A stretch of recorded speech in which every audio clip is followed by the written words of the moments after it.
Trending ngayon ito sa X sa isa sa mga post ng isang Donbell fans na may caption na reading comments on Donnie's vlog and there's this.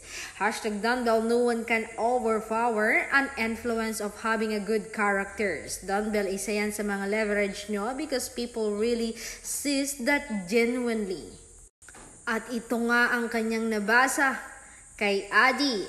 I'm 55 years old at first time in my life naging fanatic ako ng love team ng Donbell.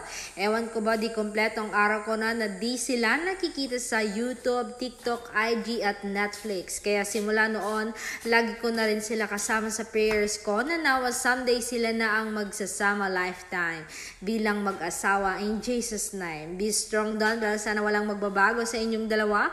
Lalo ka na Donnie, ang swerte mo na kay Belle. Maganda, mabait, matalino, talented, maka-just, dissenting bata at higit sa lahat, ikaw ang first sa buhay niya. God bless to both of you.